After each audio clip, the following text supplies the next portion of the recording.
I'm back. It was my godson. Um, so going back to beauty, isn't it wonderful that we learn to love ourselves, accept ourselves at least exactly as we are in this very moment, because our bodies and our minds are in a constant process of evolution and transformation. If we just learn to fully accept how we look right now,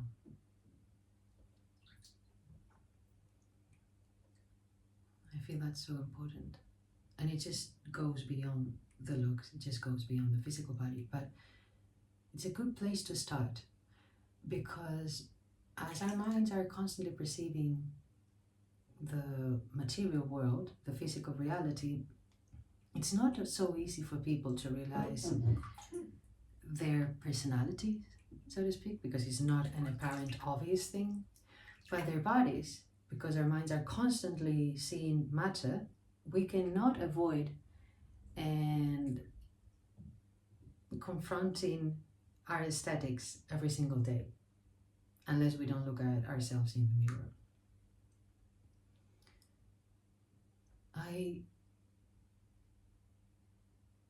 It's quite sad, actually, that I've spent unconsciously most of my life thinking that I was not beautiful enough. When most people consider me to be very beautiful or very beautiful, for what I have constantly been told. And unconsciously, I never thought I was enough and always needed to be more and more beautiful. So, because for me, that was some form of social acceptance and worthiness. Of course, it's not, but like I said, that's one of my main unconscious patterns. And I have also realized that many people who don't care about their bodies not necessarily don't care about beauty. Is that just they don't even know where to start, that they can't be bothered, and they try to convince themselves that physical appearance is just a superficial thing, it's not important, blah blah blah. But deep inside, they are longing to look better, and they want to be with people who look good. So that's another kind of conflict. That's very interesting. There are humans who are obsessed with things, then their whole lives revolved around those things, and other humans who are obsessed about certain things and they do the opposite of what they're obsessed about. They do their best to reject the impulse and desire they have to do certain things. This is also just came to me as a connection to our ways of relating with others. There's these three main patterns: the secure one, the avoidant, and the anxious. But that's for definitely another video.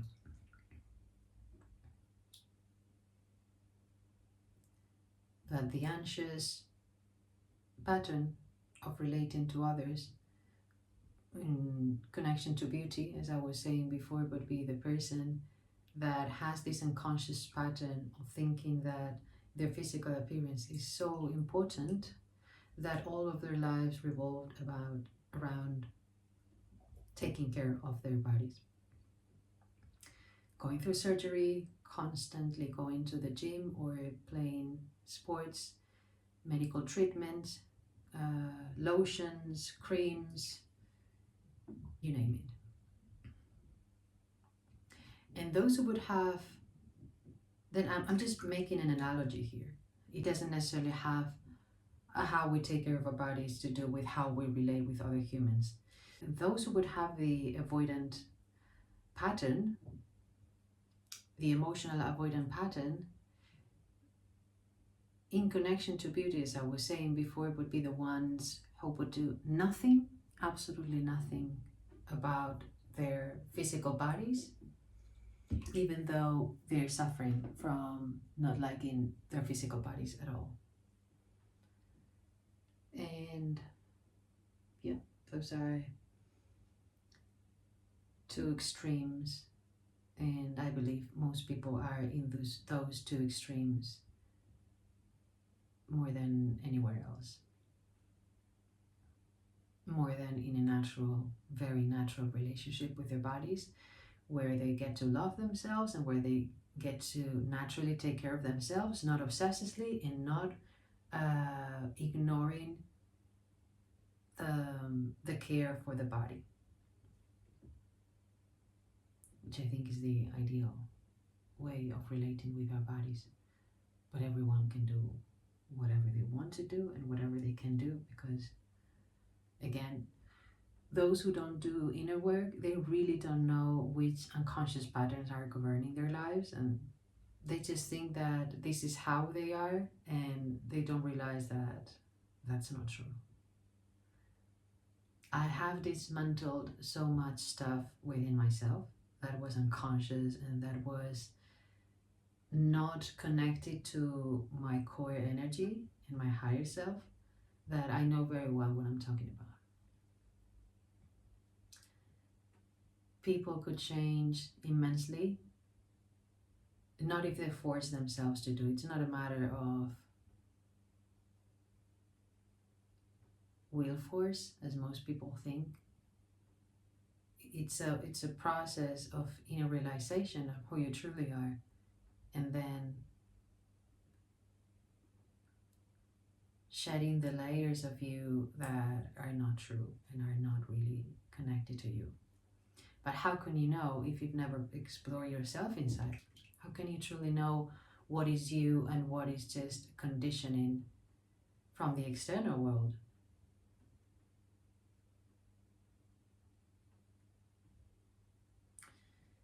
And the studies say that approximately 95% of our actions come from our unconscious self. I would say that for people who doesn't do inner work. For people who do inner work, is much less, but still is a very high number.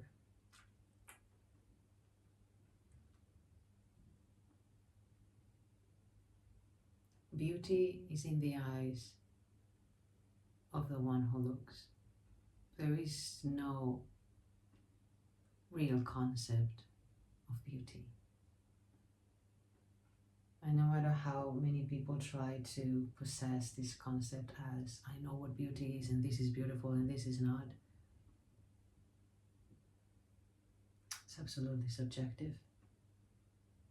Then there are trends in society about what most people consider to be beautiful or attractive, but most people is not everybody, and most people could be 80% of the population, not more than that. So I have been reflecting more deeply on beauty as connected to harmony. I could say that something that is harmonious is beautiful in and out of itself, not because of its external appearance, because there is a harmony between or among its elements. So the energy that it projects is experienced as beautiful.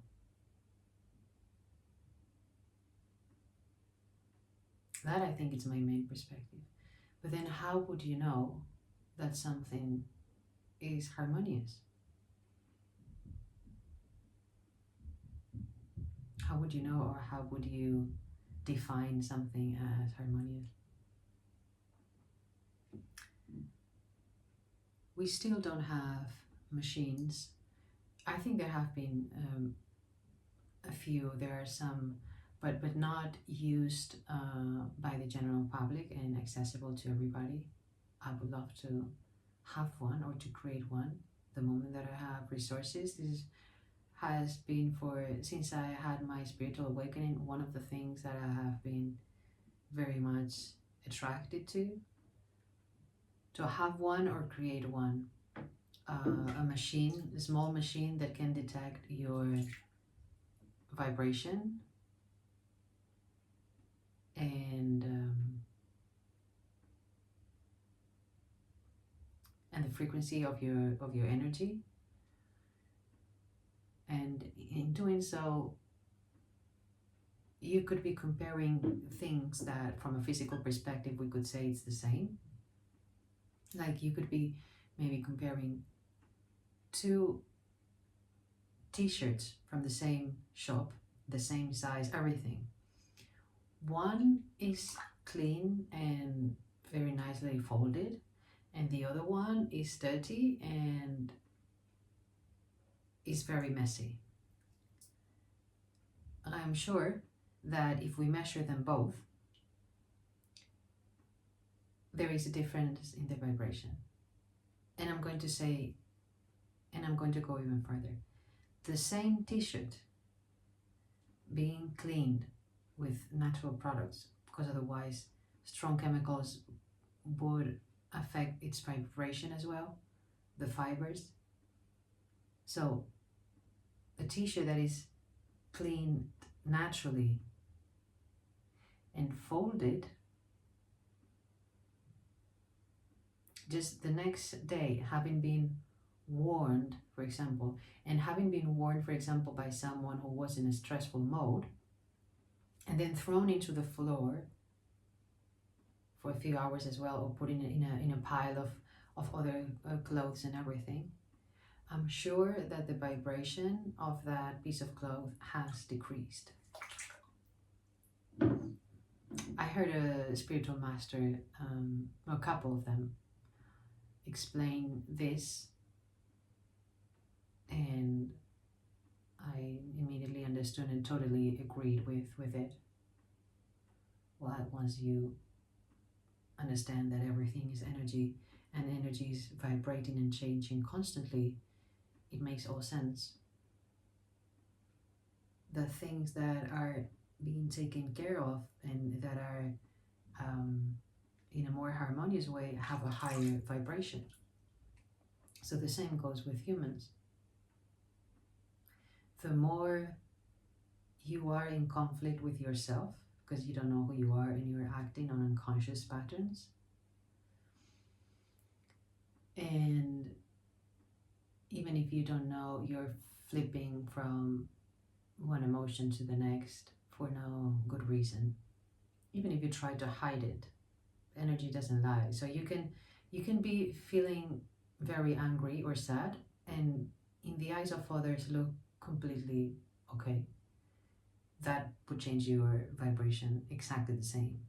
And actually, the fact that you're forcing yourself to look different than how you're feeling would even decrease it even more, because you're not in truth. It's not so much about how you feel, which emotion you're feeling. It's about that you are not conscious that you're feeling that, and you are pretending that you're not feeling that. Those are layers of untruthfulness that create some form of density in your energy field. And when you are completely okay with who you are and where you are, and you accept and love yourself as much as you can right now, and you present yourself in this way to the world, and you share yourself with other humans in this way, very naturally. No shame, no guilt, no arrogance, not having an agenda as to what can you get from others, just being there yourself naturally, lovingly, of course. That's beauty. That's harmony that has a very, very high vibration. Most humans would love to be around you. And some humans would love to be around you except for that their ego is going to get very triggered by your level of authenticity, and some of them are going to want to be away from you, but it's an unconscious thing. If they were conscious, for sure they would want to be around you.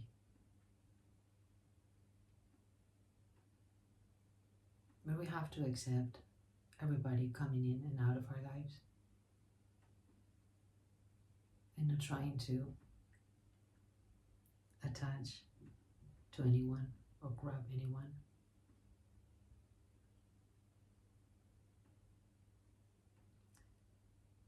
Letting things and people come and go,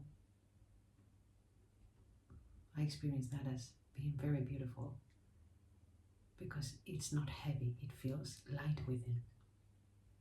You're not trying to possess or govern people, control them, and or put labels on them that they have to keep for the rest of your life. Like, you are my best friend and you have to stay this way forever. You are my partner and you have to stay this way forever. I love you.